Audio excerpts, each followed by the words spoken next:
3 crews on scene. Is he a juvenile? He's 17. Yeah, stand by. Vlad found a group of people online, very, very secretive and dark thing, which is how cults work like that. It's a pro-suicide group. He needed help, but there was no one there to actually help him. They were helping him to end his life. The authorities know all about it, but so far haven't closed it down. I saw my son fighting for his last breath. Stop, hearing check. No pulse? In that moment, you want miracles. Any evidence of what he's taking? They found a bottle up in his room. We didn't know this stuff was in our house at all. He was trying to cure himself. Ready, steady, slide. My brother's final words were the name of the poison that he had ingested and 2:30 a.m. 999 activating. It's too many suicides we go to. You do see it getting younger and younger, and it is horrific. The consultant called his time of death and they stopped working on him. And this is how we lost the most precious little boy.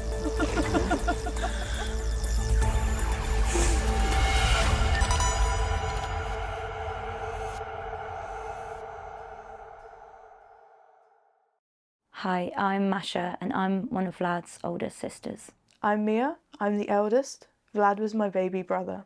Hi, I'm Graham. I'm Vlad's dad. I'm Anna. I'm Vlad's mum. We're definitely not your typical family, but in the best way.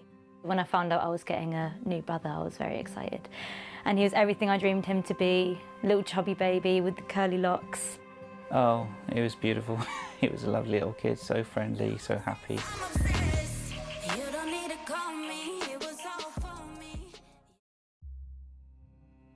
But in Vlad's early teens, he started to withdraw.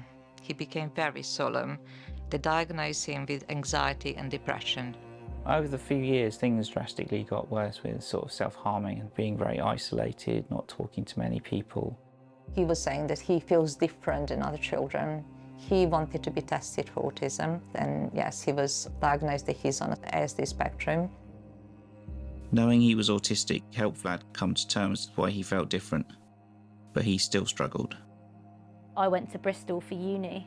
Maybe every couple months, I'd have to come home on the train, as Mum would say, like, we need you here. Vlad's in quite a bad way, and a lot of self-harming and suicide attempts happened in the space of like 2 years, and it was really hard to see someone I was so close to suffering so hard. I have gone through suicidal ideation myself, but knowing that he was under the care of the Child and Adolescent Mental Health Service kind of provided an amount of relief. With our help and the help of professionals and medication that Vlad was prescribed, he began to get better. However, as his mental health improved, he began to suffer physical pain. He got pains in his legs, muscle weakness, and terrible migraines. He had tests and the consultant said he had functional neurological disorder and there was no real cure. This was devastating for him, but he was still fighting hard and he was making huge progress. He had like a 5-year plan of what he wants to do. He wants to be a theoretical physicist. He started socializing, seeing friends, traveling. He was fighting for life, for future, for happiness. Mum paid for us all to go on this holiday because obviously Vlad struggled socially, so she wanted just us young people to go and enjoy ourselves. And that holiday we just had so much fun, and it was like I was getting my baby brother back again. But unfortunately, there is a sinister twist. There was something we were not aware of. Vlad found a group of people online that he thought he can share his dark moments. And this is a forum which encourages people to end their life. It's a pro-suicide group. Very, very secretive and dark thing. Looking for a peaceful way to go. So frustrated I survived OD. I'm done, dude. Hanging myself now. Just need to source some... Which cutting tool is better? I have taken... Goodbye.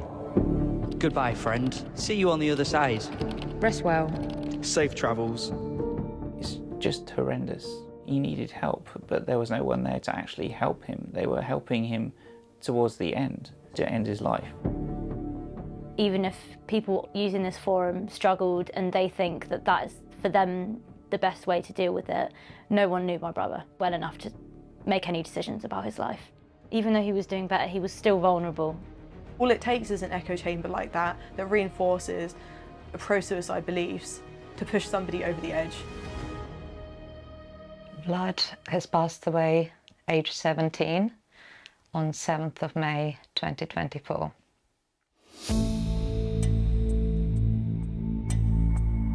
We literally all call it doomsday. The world came crashing down. It felt like a really ordinary night. He was lying under his soft cover, the yellow one. We were down here watching some stand-up comedy because he loved a bit of stand-up, and he was playing with the cats. He was quiet, but he'd been quiet for a few days because of the migraines. He said, just wake me up earlier. I didn't wash my hair, so it's clean for tomorrow for college. I said, no problem. Absolutely not a single inclination that anything was wrong. About 2:30 in the morning, Anna screamed for me that something was happening. He climbed up the stairs and then screamed for Mum, saying that he had taken something. Very serious voice. Mum, call doctors. I've taken the poison, call doctors now. I don't know what the substance is, but he changed his mind. He's changed his mind, and he came to me for help to save him. And then Mia's running from her room. I looked at my phone screen for some reason and it said 2:42. Vlad was down on the floor, all seizuring, having a fit. In a doorway, fitting and fighting for life. It was just a state of panic. It was violent, it was sudden. He just thumped from the words, Mum, call doctors. He was all clenched up, his hands were all clenched up, and he was shaking. I hear my mum scream, he's having a seizure. He started vomiting on one side. He was like, his body was making strange movements. Mia was trying to hold his hand. My mum's freaking out. She hands me her mobile phone, obviously to call 999, and I'm in shock. And then they told us to just start doing CPR. So I just knelt down and they were explaining to me how to do CPR on my own son. I was just focused on that. I was doing what I could to try and save my son's life. You know, that was the only thing I could physically do at that time. And it was just horrible.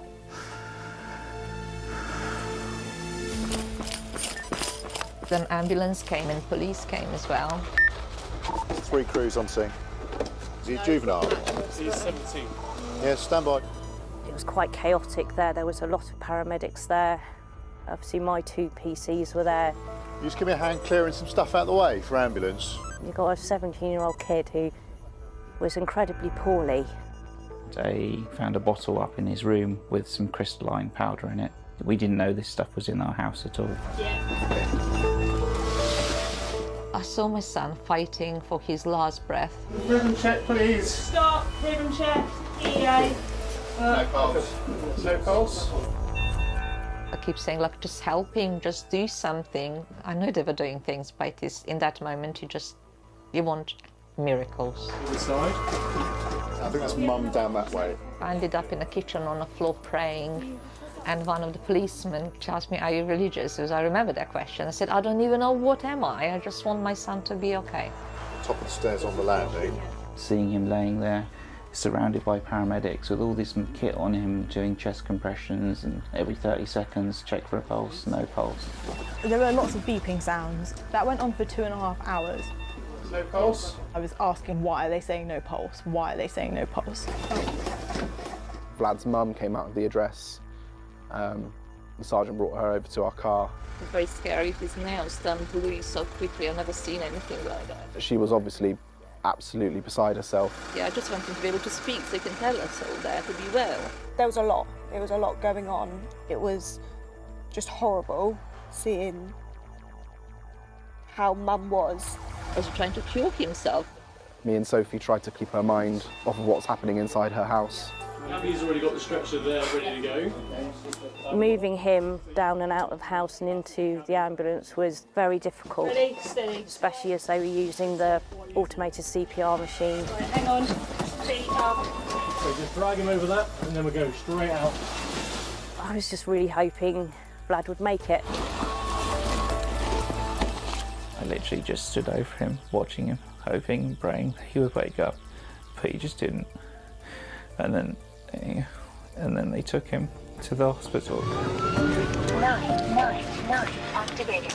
Me and Rory followed up on blue lights behind the ambulance with Mum and Dad in the car. Vlad was not in a good way. We went straight into resus, where Rory stayed with Vlad, and I went with Mum and Dad to the family room. The medical team were working on him in the bay. His skin was just so grey. I'd never seen really anything like it. I think we deep down knew what was going to be the result, but sitting in the room with Mum and Dad without being able to change anything for them was really, really hard. After a while, it became clear to the medical team that Vlad had died, and the consultant called his time of death, and they stopped working on him. They came out and said that we had lost him.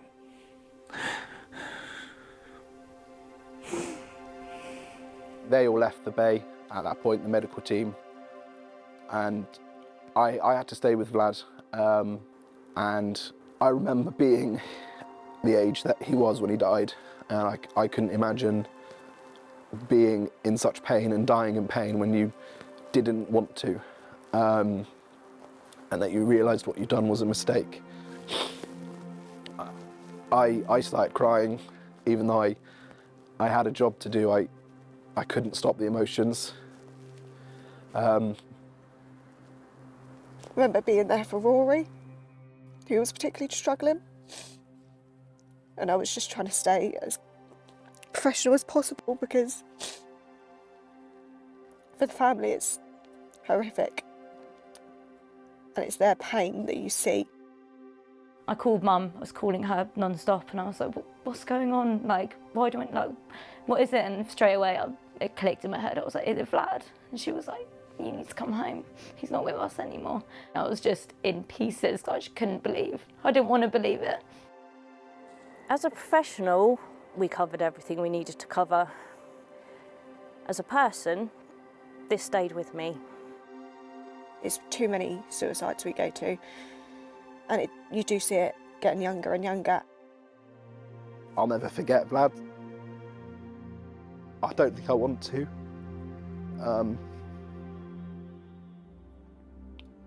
I thought about him a lot in the days afterwards, and you know, he's always going to be with me whenever I go to anyone who kills themselves, and I'm always going to, you know, remember the pain that his family went through, that we couldn't make better.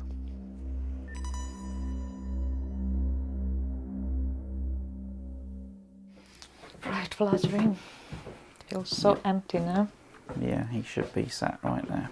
Yep. Tapping away on his keyboard. Yeah. Still smells of him. In the months afterwards, we found being in Vlad's room very difficult, walking where he collapsed. Poor Mia has to go through it all the time to get to her room. From your side, Mum? She had an idea that we make it into a family room. To move away from that awful night in May and trauma, to celebrate beautiful time and privilege that we had having Vlad in our lives and us being together with him to feel his presence. That's Vlad's favourite blankie. Vlad was a big gamer, so yeah, we wanted to remember him by setting up this wonderful station so we can enjoy the games they used to play. This here is Denton, Vlad's probably most prized plushie. On the night that he decided to take his life, he had Denton close to him, giving him comfort.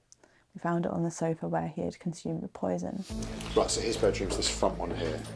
The police investigation has to be meticulous, so it is a slow process.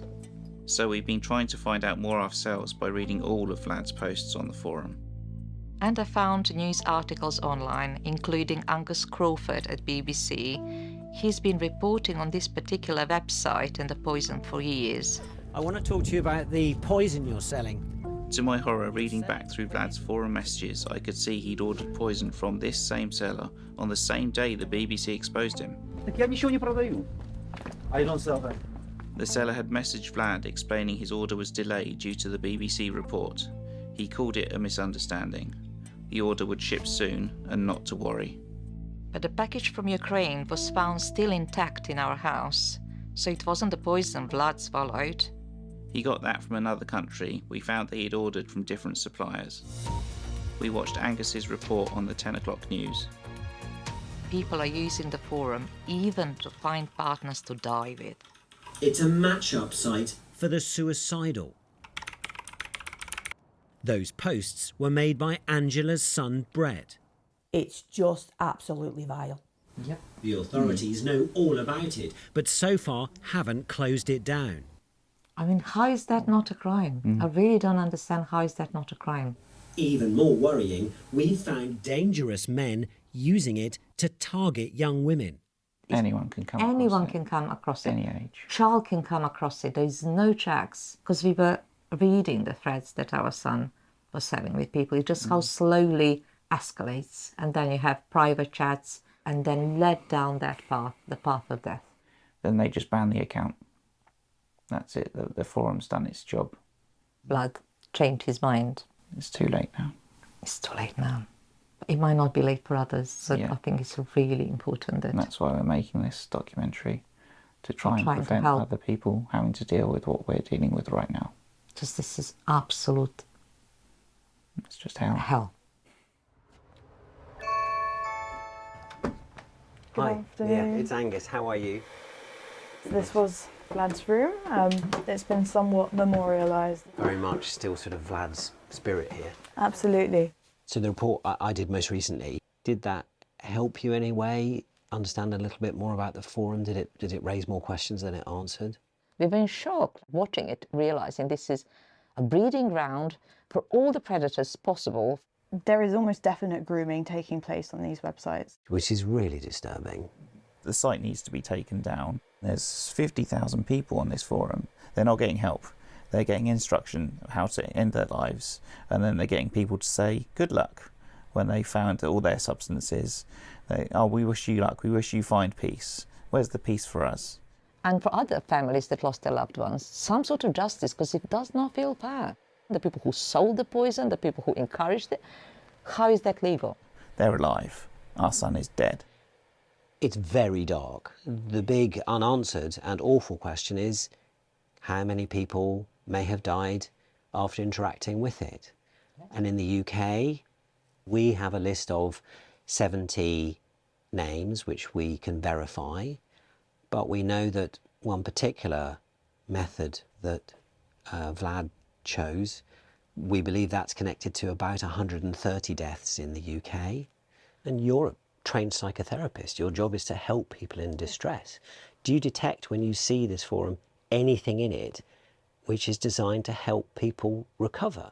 Absolutely nothing, because from psychotherapist's point of view, safe space to discuss those urges can only happen if it's facilitated by professionals. There is no one there who actually is safeguarding, so it is highly toxic and very dangerous. It's a hopeless place. There is nothing at the moment to stop a child being on the site. Absolutely nothing. As Vlad was a child. Exactly right.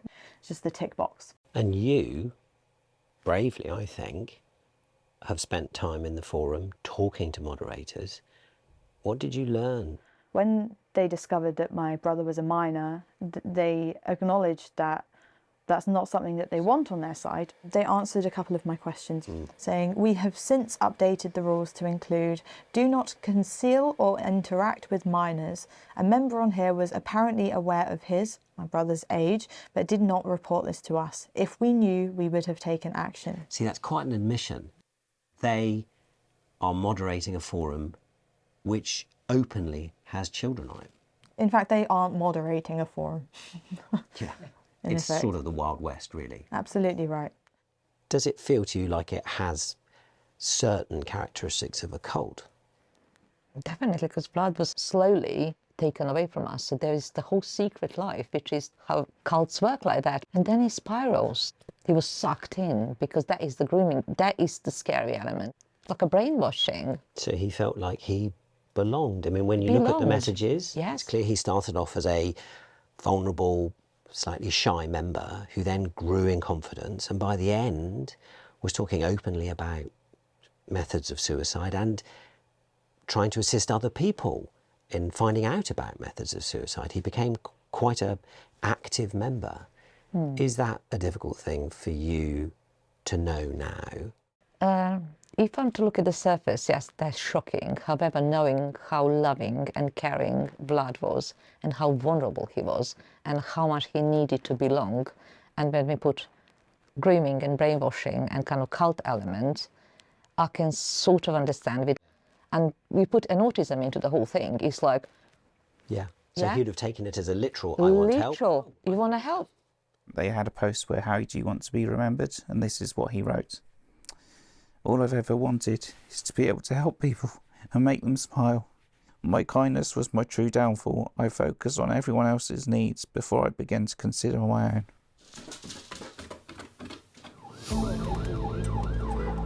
Would you mind just getting hold of the DI, seeing if he is happy for us to search for any evidence of what he's taken? This is a package we think has come from Ukraine. Okay. My name's Chris Barrow. I'm a detective sergeant based on the Child Abuse Investigation Team at Southampton. Where did we find those? We found these in the living room again. Myself and DI Matt Cumming are acting to investigate the death and also to establish whether any offences have been committed that need further investigation. There's no reason for Vlad to have had these. Ultimately, that file will be passed to the coroner for an inquest to be heard and for the cause of death to be given. A large majority of our investigations involve some sort of online content, a person behind a chat room or a phone. You don't know who that person is, you don't know what their motivations are. The website in this case is potentially a forum for people to groom people into harming themselves. I do think that there is a possibility that people are on there who are getting off on the fact that people are talking about ending their own lives. We've got the what we think is the poison. So this is something that we believe has come from Poland, and it's been incorrectly labelled on the bottle to presumably pass customs checks. We've then got some pills that have been taken from a UK pharmacy, prescription medication which haven't been prescribed by Vlad's GP. And then we've got here the cola bottle. It's got some clear liquid in it. So we believe that this is what he has dissolved the poison in to ingest on the night that he died.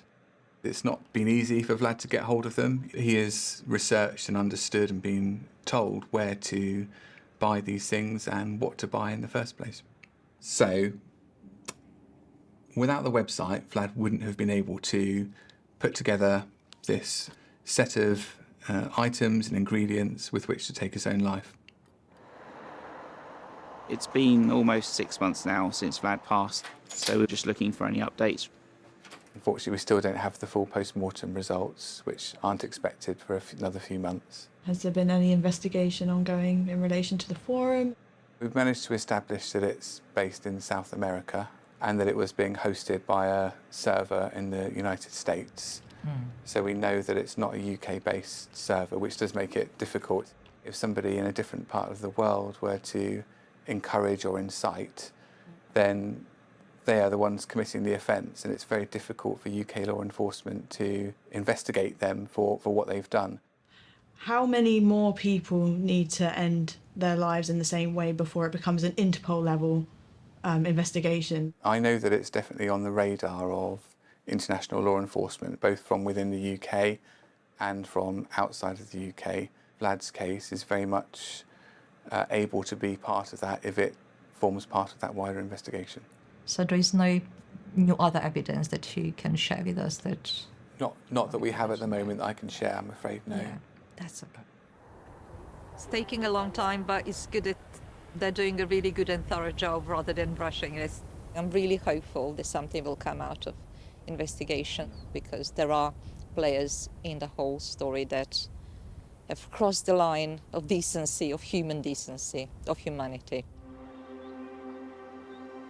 We come and visit Vlad every day because that is the only thing right now that makes sense. I brought you some plants from our garden, shrub that you helped me plant, yeah? Still in the process of accepting it that has actually happened, so this is why I talk to him. I know he can't hear me, but I'd like him to be able to hear me, wherever he is. Rain or shine, we'll come here where we're calm, you know, it's where we're together with him.